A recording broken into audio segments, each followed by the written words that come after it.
할렐루야. 날씨가 많이 덥습니다. 그럼에도 불구하고 우리 승리 가족들의 예배하는 열정은 그 무엇으로 도 막을 수 없음을 믿습니다. 제가 여러분들을 축복해 드립니다. 아멘으로 하답하시면 복이 멸 줄 믿습니다. 여러분 행복하시기 바랍니다. 성령 충만하시기 바랍니다. 오늘은 우리 총회가 정한 2단 경계 주일입니다. 우리 먼저 영상 하나 보고 난 다음에 말씀을 이어서 나누도록 하겠습니다.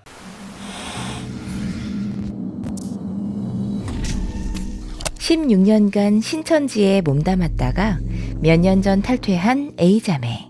독실한 기독교인으로서 성경에 대한 궁금증이 컸던 차에 신천지의 성경 공부를 접하고 빠져들게 됩니다.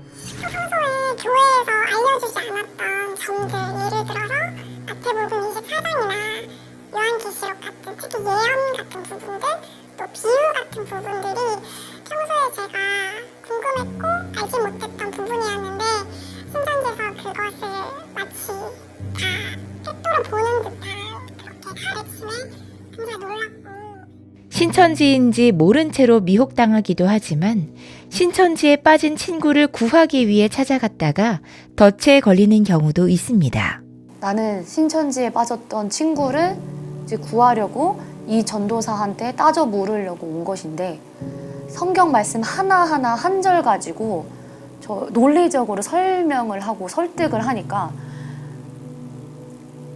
그동안 제가 알고 있었던 그 이단이랑은 굉장히 다르고 되게 성경이 그들의 해석이 훨씬 더 매력적으로 다가온 것 같아요.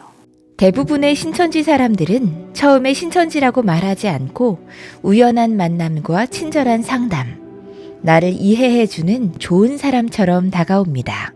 하지만 신천지임을 밝히는 여부와 상관없이 신천지에 빠지는 이유는 아주 오랫동안 여러 사람이 한 사람을 목표로 정해 정교한 그물망으로 올가매기 때문입니다. 한 사람을 포섭하기 위하여서 그 사람이 무엇을 좋아하고 그 사람이 어떤 취미를 가지고 있고 어떤 학원을 다니고 있고 심지어 어떤 이성을 좋아하는지, 그의 부모님은 교회에서 열심히 형인지, 만약에 신천지가 밝힌 것을 드러냈을 때 어떤 부분이 위협이 될 요소인지 많은 것들을 이제 파악을 해놓고, 일단 한 번 발을 디딘 후에는 관계와 죄책감, 거짓 정보로 사람을 협박하며 조직을 나가지 못하게 합니다. 거기에 순종하지 않으면 굉장히 저주를 받는다는 그 신천지의 교리도 굉장히 무서웠고, 또 성격상으로도 뭔가 그 조직에 어떤 반대하는, 반항하는 그런 심리를 갖기가 굉장히 어려운 상황이었어요.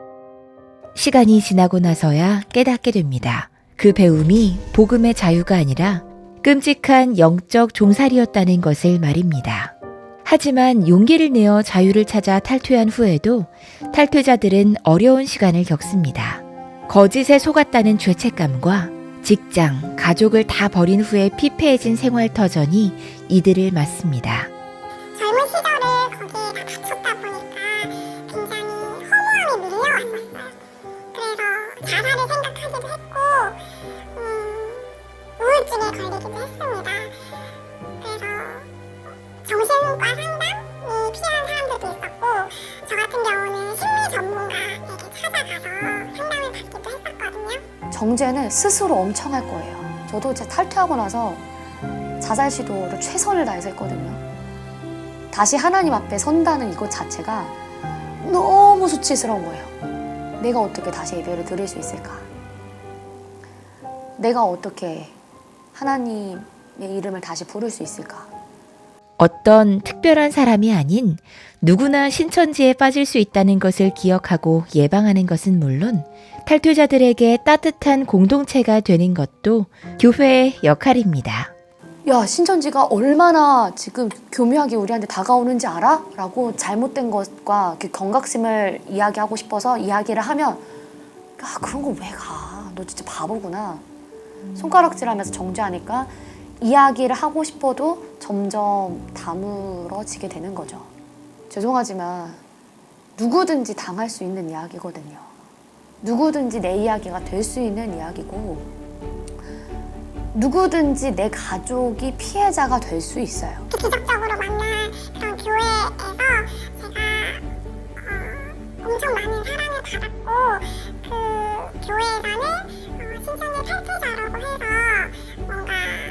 무시하거나 외면하는 것이 아니라 굉장히 두 팔 벌려 환영하는 것을 제가 많이 느껴서 더 신앙생활 회복하는 데 큰 힘이 되었거든요.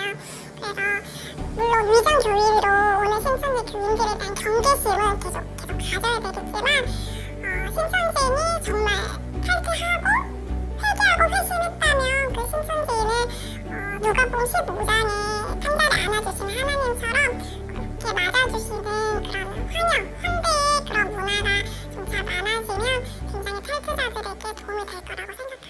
오랫동안 교회는 신천지 아웃을 외쳐왔습니다. 그 외침은 필요했습니다. 그러나 이제 교회는 한 걸음 더 나아가야 합니다. 잘못된 교리는 단호히 분별하되 그곳에서 빠져나온 영혼은 복음으로 품어야 합니다. 정죄가 아닌 회복으로, 비난이 아닌 진리와 사랑으로 그들이 다시 예수 그리스도 안에서 숨쉴 수 있도록 진리 안에서 깨어 분별하십시오.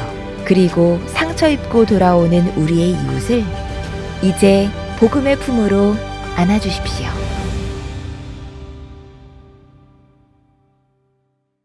여러분들은 이 영상을 보시면서 어떤 생각이 들었습니까? 설마 이렇게까지 할까 싶으시죠? 그런데 여러분, 현실은 영상보다 더 치밀하고 더 끈질기고 더 계획적입니다. 이 신천지가 교회를 장악하는 방법을 보면요, 정말 혀를 내두를 정도로 정말 대단합니다. 한 영혼을 포교하는 데 쏟는 열정과 그 희생, 투자를 보면요 대단합니다. 특히 이 신천지 같은 이단은 개척교회나 작은 교회를 집중 표적으로 삼고 있습니다. 왜냐하면 한 사람이 너무나 소중한 개척교회에 또 작은 교회의 약점을 노리고 있기 때문입니다. 이 신천지 교인들이 그런 기존 교회에 세가족으로 등록을 합니다. 그리고 그곳에서 신앙생활을 열심히 해서 목회자나 교인들로부터 단기간에 인정을 받아 교회의 중요한 자리에 올라갑니다. 그러다가 때가 되면요, 이들의 본색을 드러내기 시작합니다. 어떻게 해요? 성도들을 동원하여 목회자의 흠집을 잡아내어서 목회자를 쫓아내고 거기에다가 신천지 목사를 또 청빙해서 바로 한순간에 그 교회를 다 산옮기게 하는 것처럼 다 장악하는 것이 바로 그들의 전략이라는 것입니다. 심지어 여러분이 잘 아시는 것처럼 요즘은요, 정치에까지 이 신천지가 손을 뻗어서요, 지금 난리 아닙니까? 민주당 안에도, 그리고 국민의힘 안에도 이 신천지 이 조직원들이, 이 당원들이 그 민주당과 국민의힘의 당원으로 가입해서 엄청난 로비를 했지 않습니까? 심지어 지금요, 신천지의 이만희 총재도 구속되었고 이런 로비를 받은 국회의원들도 구속까지 되었습니다. 그런데 여러분, 왜 이런 리스크를 가지면서도 이들은 왜 이걸 포기하지 않고 계속 이렇게 할까요? 그 이유는요, 권력의 힘을 빌어서 기존 교회를 무너뜨리기 위해서 그렇게 노력하고 있다라는 것입니다. 놀랍지 않습니까? 여러분, 우리가요, 이 교회 안에서 평안하게 있을 때, 할렐루야, 아멘하고 있을 때 이들은요, 이렇게 악착같이 교회를 삼키기 위해서 정말 노력하고 있다는 것입니다. 저는 다른 것은 몰라도 우리 성도들이 이들의 열정만은 진짜 따라야 하지 않을까 생각합니다. 오늘 우리가 읽은 본문 말씀은요, 모세가 강야에서 강야에서 태어난 출애굽 2세대들에게 피를 토하는 심정으로 전한 마지막 유언과도 같은 설교입니다. 모세는요, 안타까운 심정으로 그들에게 이렇게 호소합니다. 너희가 앞으로 들어갈 가나안 땅에는 너희의 믿음을 넘어뜨리는 수많은 유혹들이 기다리고 있을 것이다.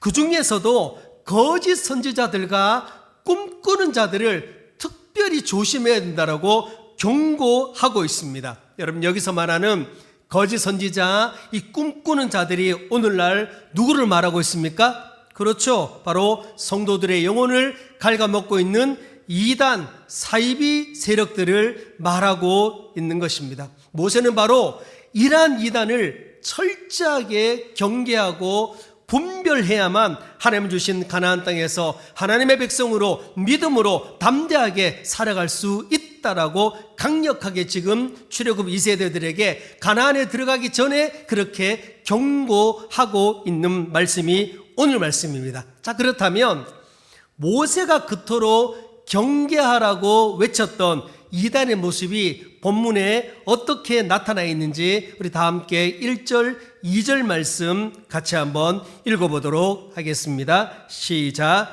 너희 중에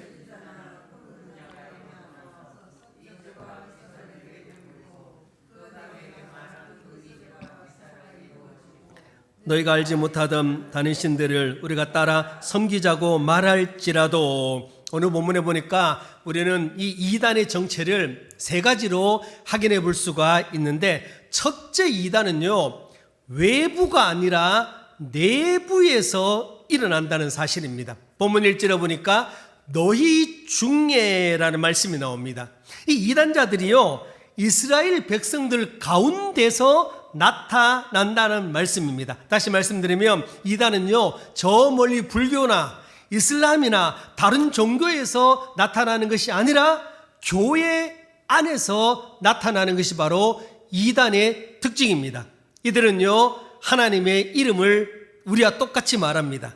말씀도 이야기합니다. 꿈도 꾸었다고 합니다. 때로는 하나님의 계시도 받았다고 말합니다. 겉으로 보면요, 믿음이 굉장히 좋아 보이는 사람처럼 보입니다. 여러분, 이것이 이단의 무서운 점입니다. 이단은요, 대부분 기독교와 전혀 다른 모습으로 시작하지 않습니다. 예수님도 말합니다. 성경도 읽고요, 찬송도 부르고요, 기도도 합니다. 예배 형식도 기존 교회와 너무너무 흡사합니다. 그래서 겉모습만 보면요, 분별하기가 어렵습니다. 그러나 조금만 더 깊이 들어가면 이단은요, 성경을 자기 마음대로 해석합니다. 여러분, 제가 설교할 때 제 마음대로 이야기하는 것은 보이십니까? 절대 그렇지 않습니다. 저는요, 주석을 참고합니다.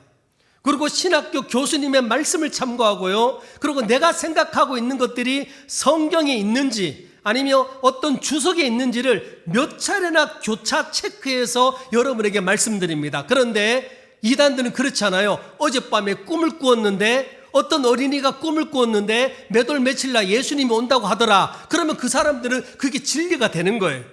그리고 사람들은 그걸 믿어요. 성경에 어디에도 그게 없는데도. 그게 바로 이단의 특징입니다. 예수님에 관한 핵심 교리를요, 왜곡해서 전합니다. 대표적인 것이 무엇입니까? 예수도 믿어야 되지만 예수 플러스 다른 것도 더 믿어야 된다. 대부분 그 다른 게 뭡니까? 교주입니다. 교주도 믿어야만 구원받는다라고 말하고 있습니다. 또 이단들은요, 자기 단체에만 구원이 있지 기존 교회는 구원이 없다라고 말합니다. 그들은요, 예수님 보다가 자기들의 교주를 더 높입니다. 그리고 그들은 말합니다. 기존 교회는 모두 다 타락했다. 다 영적으로 바빌론이기 때문에 망할 놈들이다. 그래서 신천지가 왜 안 믿는 사람을 전도하는 게 아니라 왜 교회 다니는 믿는 사람을 전도하는 이유가 뭔 줄 아십니까? 왜냐하면 교주가 말하니까, 교주가 저 기존 교회 다니는 사람들은 전부 다 지옥에 떨어질 사람이기 때문에 너희들이 가서 전도해야 된다. 이들의 말하기는 논리가 딱 정확해요. 왜? 저들은 다 지옥 백성이기 때문에 빨리 가서 너희들이 전도해야 된다. 이게 그들의 핵심 교리입니다. 그래서요, 교회를 타켓으로, 교회를 대상으로 그들은 포교하고 있는 것입니다. 결국은요, 그 성도들을 자기 단체 안에 가두어 버리는 것이 바로 이단입니다. 사랑하는 성도 여러분, 교회라는 이름을 사용한다고 다 교회가 아닙니다. 성경을 펼쳤다고 다 바른 성경 공부가 아닙니다.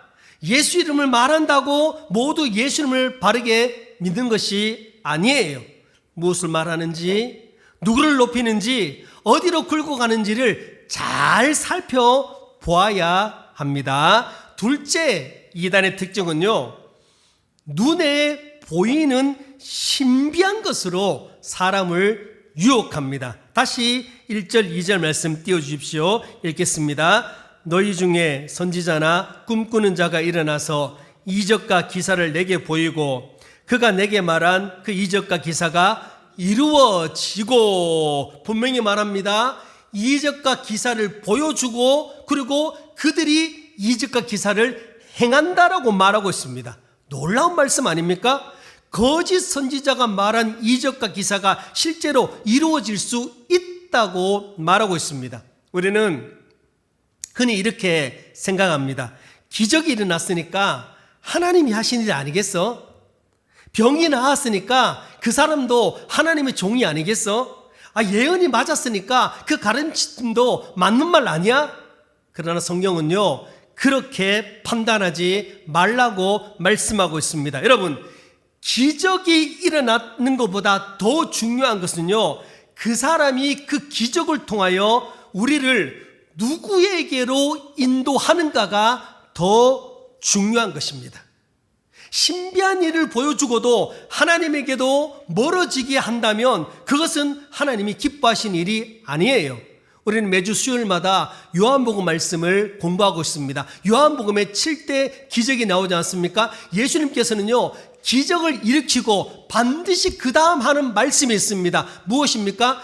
기적은 무엇을 위해서 행해야 한다고 말하고 있습니까? 기적은 바로 예수님을 믿게 하기 위해서, 예수님이 하나님의 아들임을 믿게 하기 위해서 기적이 필요하다라고 요한복음에 분명히 말씀하고 있습니다. 그런데 기적을 일으키고 난 후에 목적지가 다른 곳이라면 그것은 100% 이단입니다. 그래서 여러분, 무엇인가 놀라는 현상이 나타났다고 무조건 믿으면 안 돼요. 병을 고친다고, 귀신을 쫓아낸다고 다 하나님의 종이 아니에요. 오늘 보십시오. 거짓 선지자들도 이적과 기사가 이루어진다고 말하고 있습니다. 귀신도, 여러분, 병도 고치고요, 귀신도 귀신을 쫓아냅니다. 성경은요, 성경을 신비하게 다 풀어준다고 다 바른 해석이 아닙니다. 여러분, 신앙의 기준은요, 느낌도 아니고 기적도 아닙니다. 사람의 인기나 능력은 더더욱 아닙니다. 신앙의 기준은 딱 하나입니다. 그것은 바로 하나님의 말씀입니다. 성경 말씀이 신앙의 기준입니다. 이것을 잘 살펴야 할 줄로 믿습니다. 그래서 제가 여러분에게 말씀을 그렇게 강조하는 거예요.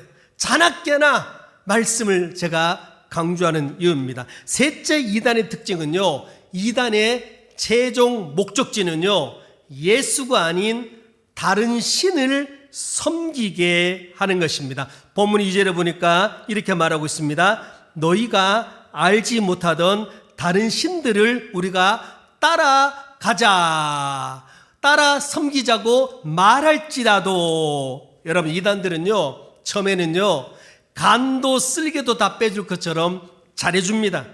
사랑을 베푸는 척합니다. 그러나 결론은 언제나 똑같습니다. 무엇입니까? 알지 못하던 다른 신을 따라 섬기자. 결국 예수 그리스도가 아닌 자기들의 교주를 구원자로 만들고 성도들의 영혼을 단체로 지옥불로 끌고 가는 것, 이것이 이단의 진짜 본색이라는 것입니다. 자, 그렇다면 여러분들 이런 생각해 본 적 없습니까? 왜 갈수록 이런 이단이 더 기승을 부리고 활개를 치고 있을까요? 오늘 이 모세가 출애굽 2세대들에게 이야기했던 때가 몇 년도였냐면요, 3500년 전입니다. 지금으로부터 3500년 전 강야 시대에도 이 거짓 선지자들이 있었어요. 그런데 3500년이 지난 지금도 이단이요, 사라지기는커녕 왜 더 많아지고 더 치밀해지고 있을까요?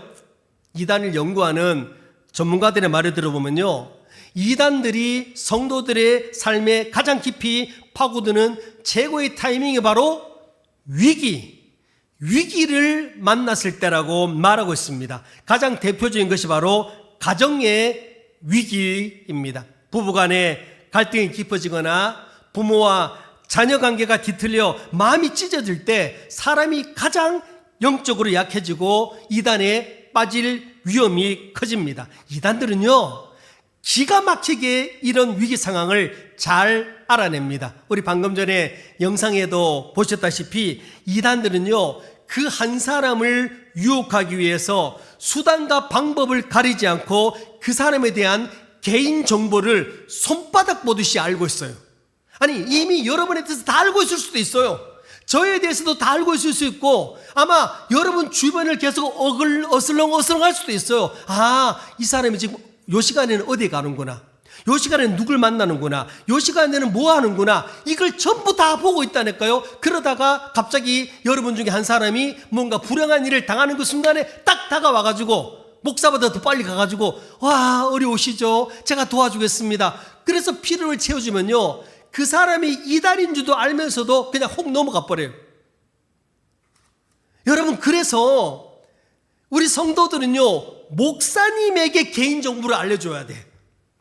목사에게는 철저하게 비밀을 막 철저하게 담을 쳐놓고 이단에 가서는 조잘조잘 다 해버려.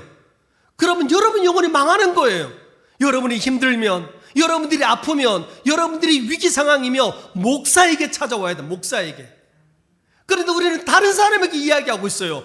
그러니까 그 사람이 이단에 포섭된다라는 것입니다. 여러분, 그래서 이단을 막기 위해서는요, 교회는 사랑의 공동체가 되어야 할 줄로 믿습니다. 아픈 사람이 혼자 울지 않도록 해줘야 돼요.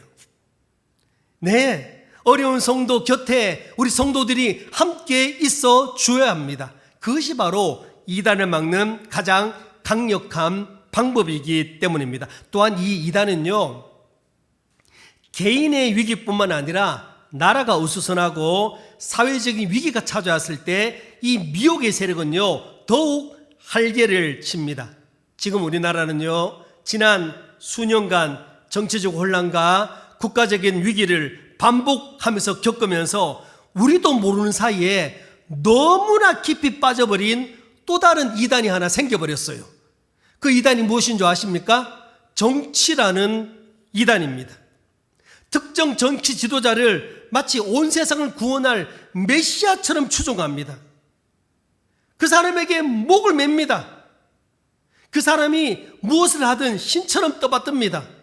조금이라도 의견이 다르게 하면요, 무참하게 공격하고 적대시합니다.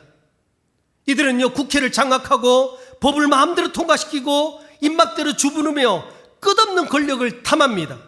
성도 여러분, 잘 생각해 보십시오.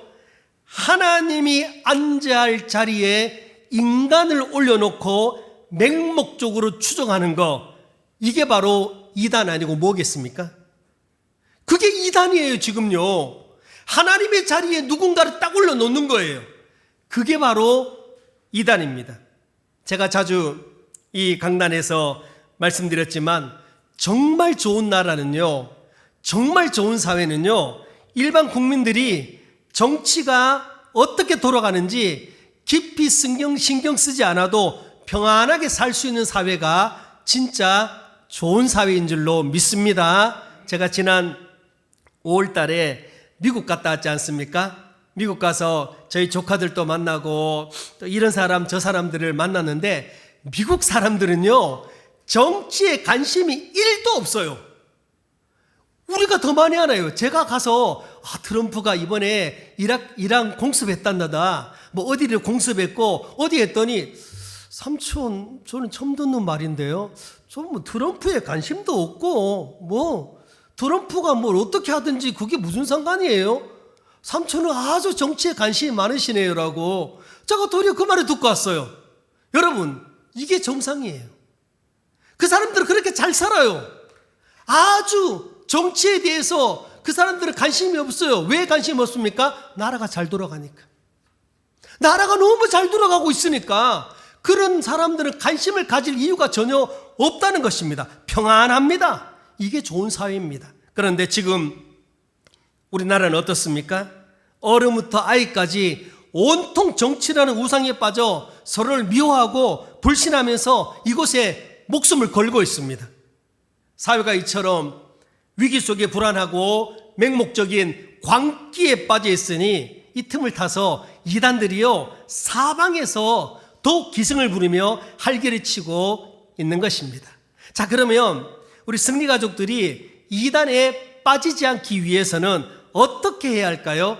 첫째는요, 따라합시다. 이단을 경계하라. 한 번 더 할까요? 이단을 경계하라. 여러분, 경계가 무엇입니까? 군대 갔다 온 사람들은 다 알죠? 경계하잖아요. 경계가 뭐냐면요, 이쪽과 저쪽을 확실하게 구분하는 것이 바로 경계입니다. 적군과 아군을 확실하게 구분하는 것이 바로 경계입니다. 인천 상륙작전에 대유명한 분 메가더 장군이 이런 유명한 말을 했습니다. 작전에 실패한 지휘관은 용서할 수 있어도 경계에 실패한 지휘관은 용서할 수 없다. 그 이유는요, 작전을 하다가 보면 변수가 있어서 실패할 수 있지만 경계는 주의를 기울이면 막을 수 있기 때문입니다. 그래서 경계를 잘 쓰면 승리하고 경계를 잘못 쓰면 망하게 되는 겁니다. 지금 우리나라 군대는요, 한마디로 경계에 완전히 실패해버렸습니다. 우리 국무위원 장관들 중 그 누구도 북한이 주적이라고 말을 하지 못합니다. 매번 단골 메뉴로 국민의힘 의원들이 북한이 주적입니까? 하면 딴 말이에요, 딴 말. 북한이 주적입니까? 하면 말을 못해, 아무도. 경계에 실패하고 있는 겁니다. 적군과 아군을 구별하지 못합니다. 대통령은 이렇게 말했습니다. 북한이 우리나라를 공격할 확률보다가 우리나라가 북한을 공격할 확률이 더 많다고 말합니다. 경계에 실패한 것입니다. 그러니까 요즘 어떤 일이 나고 있습니까? 전방 초소에 근무 설 때 총 버리고 삼당봉 들고 서자. 아니, 아예 근무자는 근무 서는 거 군인들이, 우리 아들들이 힘드니까 아들들을 서게 하지 말고 경비 업체에 돈을 주고 근무를 서게 하자. 그리고 근무 서대에 총알은 다 빼놓고 근무 서자. 북한군은 휴전선을 넘어와서 지금 철책을 세우고 난리를 치고 있는데 우리는 점점 더 물러서면서 철책을 무너뜨리고 있습니다. 대북 방송도 하지 않고 있습니다. 이게 다 경계에 실패하고 있는 모습입니다. 여러분, 신앙에도 분명한 경계선이 있어야 합니다. 그 경계선은요, 사람의 느낌이나 경험이 아니라 성경이 가르치는 복음입니다. 그래서 이 복음만 확실하면요, 절대 이단에 빠지지 않습니다. 여러분, 복음이 무엇입니까?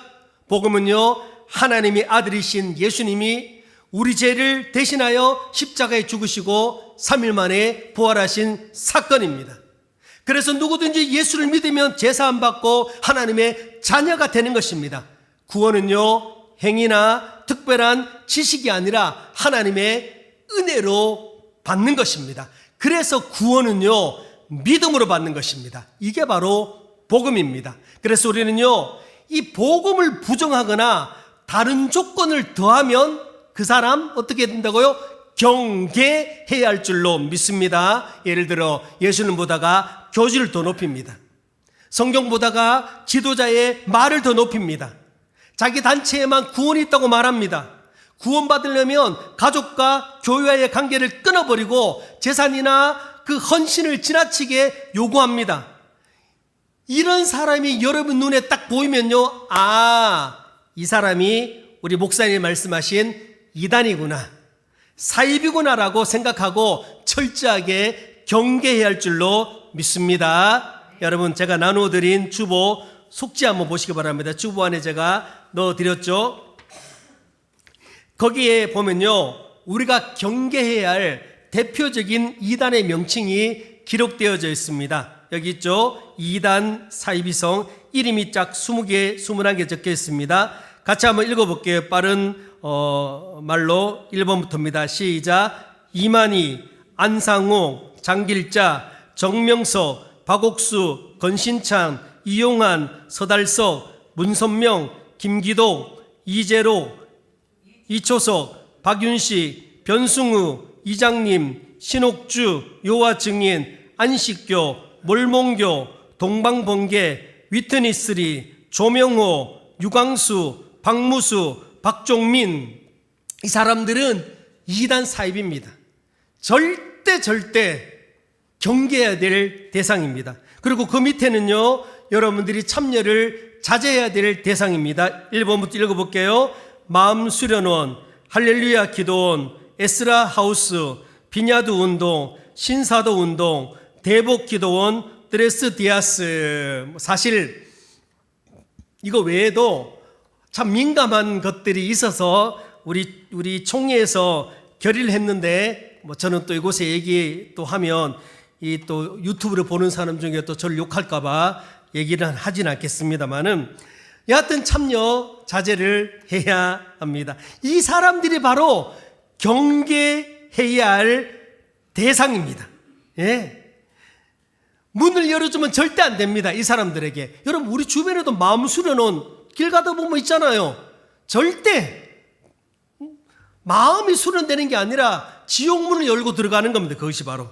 여러분들은요, 절대 훈련받은 이단자들을 이길 수 없습니다. 그냥 피하는 것이 정답입니다. 지금도 매달 신천지에서 저에게 신천지 소식지를 보내주고 있습니다. 그런데 저는요, 단 한 번도 뜯어보지 않았어요. 제가 왜 안 뜯어본 줄 아십니까? 혹시 그거 뜯었다가 제가 거기에 넘어갈까 봐요? 아니에요. 100번, 1000번, 10,000번 봐도 저는 넘어가지 않습니다. 그런데 왜 안 볼까요? 죄송한 말씀이지만 속된 말로 똥이 무서워서 피하는 것이 아니라 더러워서 피하고 있는 겁니다. 더러워서 안 보는 겁니다. 여러분들도 그런 것들은 쳐다보지도 않기를 소원합니다. 두 번째 이단에 대처하는 방법은요, 말씀 가운데 굳게 서야 합니다. 4절 말씀 같이 읽어봅니다. 4절입니다. 시작. 너희는 너희 하나님 여호와를 따르며 그를 경외하며 그의 명령을 지키며 그의 목소리를 청종하며 그를 섬기며 그를 의지하며. 여러분, 4절의 저 짧은 구절 안에 6가지 반복된 명령이 나옵니다. 첫 번째 뭡니까? 하나님을 따르라. 두 번째, 여호와를 경외하라. 여호와를 경외하라. 세 번째는요, 명령을 지키라. 네 번째는요, 하나님 음성을 들으라. 하나님 음성을 들으라. 다섯 번째는요, 하나님을 섬기라. 여섯 번째는요, 하나님을 의지하라. 다 똑같은 말이에요. 다시 말씀드리면, 거짓 선지자들의 말에 귀를 기울이지 말고 하나님의 말씀에 귀를 기울여야 한다라고 말씀하고 있는 겁니다. 여러분, 거짓말을 이기는 길은요, 진리를 선포하는 겁니다. 진리를 많이 듣는 겁니다. 어둠을 몰아내는 길은요, 빛을 밝히는 겁니다. 가짜 돈을 구별하는 방법 아십니까? 진짜 돈을 정확하게 아는 것입니다. 마찬가지로 이단을 분별하려면요, 하나님의 말씀을 정확하게 알아야 합니다.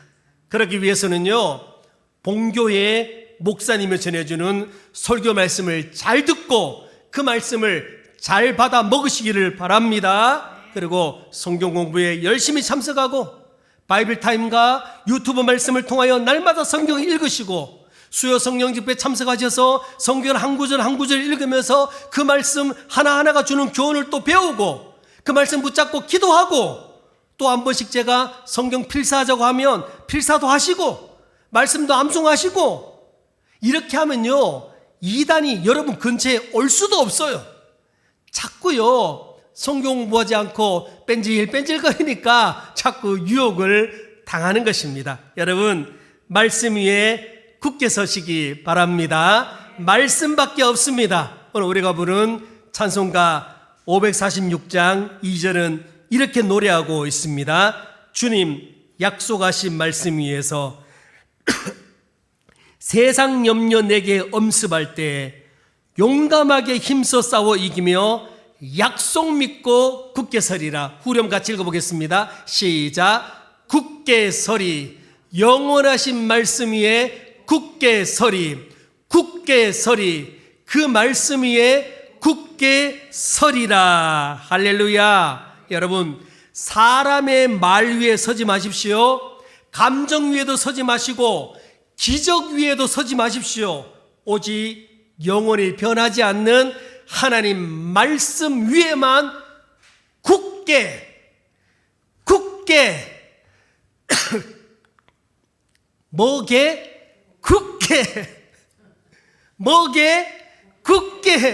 서시기 바랍니다. 마지막으로 세 번째, 이단에 빠지지 않기 위해서는요, 단호하게 대처해야 합니다. 5절 말씀 읽겠습니다. 시작. 그런 선지자나 꿈꾸는 자를 죽이라. 이는 그가 너희에게 종되었던 집에서 속량하신 너희 하나님 여호와를 배반하게 하려 하며 여호와께서 내게 행하여 명령하신 도에서 너를 깨어내려고 말하였습니다. 너는 이같이 하여 너희 중에서 악을 제할지니라. 아멘. 무슨 오늘 본문 5절에서 그런 선지자나 꿈꾸는 자는 어떻게 하라? 죽이라 라고 말하고, 마지막 부분에서 너희 중에서 그런 사람들을 악을 제할지어다 라고 말씀하고 있습니다. 왜 거짓 선지자들을, 꿈꾸는 자들을, 아니 이단에 빠진 자들을 죽이라고 하고 없애버리라고 말하고 있습니까? 왜냐하면 곰팡이는요, 그대로 두면 전염되기 때문입니다. 동일하게 이단도 그대로 두면요, 이스라엘 백성들 가운데 금방 전염되기 때문입니다. 동일하게 여러분 주변에 이단에 빠진 사람이 있다면 단호하게 말해 주십시오. 너 이단에 빠졌다라고 이야기해 주십시오. 그러나 끝까지 순종하지 않으면요, 단호하게 내어쳐야 합니다. 어설프게 대처하다 보면요, 도리어 내가 빠질 수가 있어요. 영상에도 봤잖아요. 그 젊은 전사님이, 여자 전사님이 친구가 신천지에 빠져서 그쪽 전도사에게 따져 물으러 갔다가 그만 자기가 홀딱 빠져버렸다고. 사랑하는 스님가족 여러분, 이단은요 결코 멀리 있지 않아요. 우리가 방심하는 순간 내 외로움과 삶의 위기라는 틈을 타 슬그머니 천막 안으로 들어오는 낙타와 같습니다. 그러나 여러분, 걱정할 필요가 없습니다. 우리가 오직 예수 그리스도의 십자가 복음 위에 굳게 서고 진리의 말씀으로 무장되어 있다면 그 어떤 어둠의 세력도 우리를 넘어뜨릴 수 없음을 믿습니다. 사랑하는 스님가족 여러분, 한 번 예수 믿기로 작정했다면 예수 그리스도 외에는 그 어떤 것도 구하지 말고 오직 진리 안에서 날마다 승리하는 우리 스님가족들이 다 되시기를 주님의 이름으로 축원드립니다.